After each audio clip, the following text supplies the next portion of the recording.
Now imagine a doctor refusing to tell a patient they have cancer because it might hurt their feelings. Imagine if that doctor said, "I'm sorry, but acknowledging your condition would be hateful of me, so I'd rather just let you die peacefully." You're listening to the RPS Blogcast, brought to you by rebelparentsociety.com. This isn't just a blog, and it's not just a podcast. It's a blogcast, where each episode is a written post you can read or listen to. I'm Brandon, and along with my wife Amanda, we'll be sharing real talk, raw stories, and bold biblical truth for the countercultural family. Let's dive in. I want to share something with you that took me by surprise. This one came from a place I did not expect it. It actually came from my daughter's Google search history. Yeah. You see, like a lot of parents, we use a custodial app to monitor our kids' devices. And it helps keep them safe online, and it helps with accountability. But one of the features is that it alerts us whenever they search for something that may be potentially dangerous. So the other day, I get an alert that my daughter had searched for the word sin, and the app had actually flagged it as potentially dangerous. And do you want to know what category it put sin under? Hate speech. I literally just stood there staring at my phone for a moment. I was completely thrown off. Sin, hate speech. Since when did those two words become synonymous? It felt like almost like a punch to the gut. Like, for the first time, I was really seeing just how far our culture has shifted in such a short time. And that really stuck with me. When did confronting sin become an act of hate? When did we decide that calling out brokenness was something to fear or to avoid? See, the entire premise of the Christian faith is love. It's about loving people enough to grab them by the hand and help them out of the pit that they're in. The gospel isn't about hating. It's about the most radical act of love that has ever been displayed. So what is the loving truth about sin? Now, the world has a very different idea of what love looks like. We have been told that love means leaving people alone. It means not confronting them, not challenging their choices, never calling anything wrong. But let's be clear, that's not love. That's apathy. Real love says, I care too much to watch you destroy yourself. And the Bible is very clear on this. For God so loved the world. He loved the world so much that he sent his son, Jesus. And he didn't send Jesus to come and affirm our brokenness. He came to redeem it. Now imagine a doctor refusing to tell a patient they have cancer because it might hurt their feelings. Imagine if that doctor said, "I'm sorry, but acknowledging your condition would be hateful of me, so I'd rather just let you die peacefully." That's not love. That's cruelty. And that's exactly what we do when we refuse to address sin because we don't want to offend anyone. We let people walk around spiritually sick and we don't offer them the cure. Talking about sin means confronting it. It means recognizing that sin is bigger than we are. And in that moment, when we realize how far gone we actually are, that's when grace steps in. Because without sin, there's no need for a savior. Without brokenness, there's no reason to look for healing. And just like a cancer, left untreated, sin doesn't sit still. It spreads.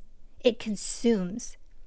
And when we stay silent, afraid of being called hateful, we're watching people die spiritually, and we're never offering them the hope that we have. Sin and judgment are not the same thing. So let's talk about that elephant in the room.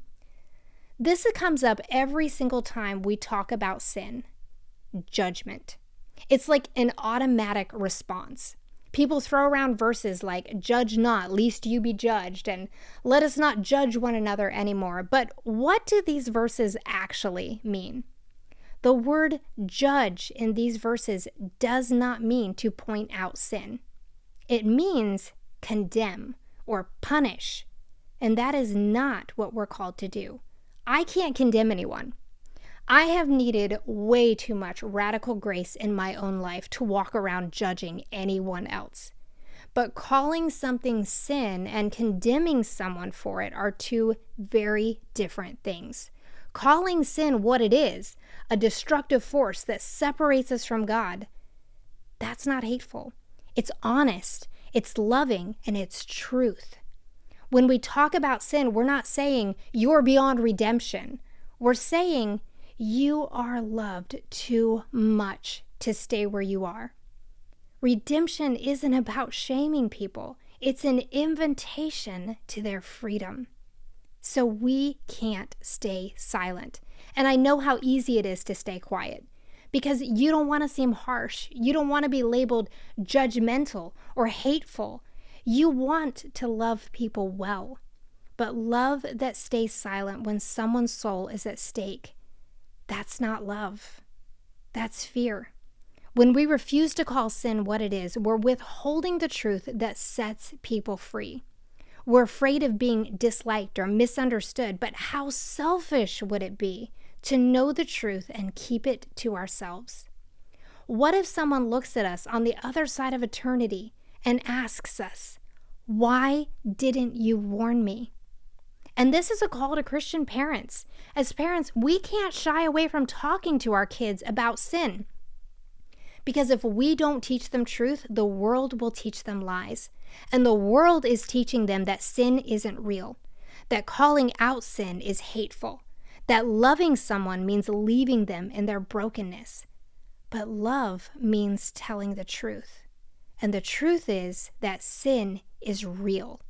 It's lethal. And it is in every one of us. And it demands an answer. And the only answer is Jesus. We must teach our kids that sin isn't just a mistake or a bad habit, but it's a disease that consumes us if we leave it untreated. They need to know that while we can't judge them in a way that condemns, we also can't ignore the reality of sin. And we all need that grace.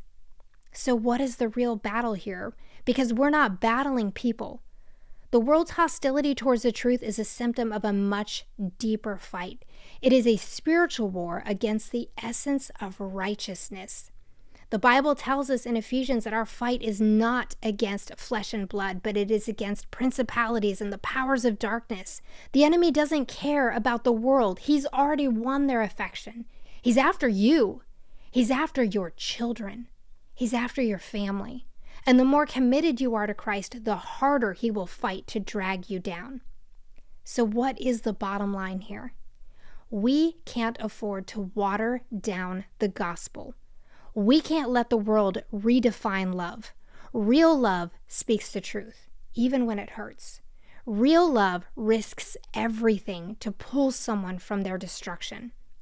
We are not here to make people comfortable in their sin.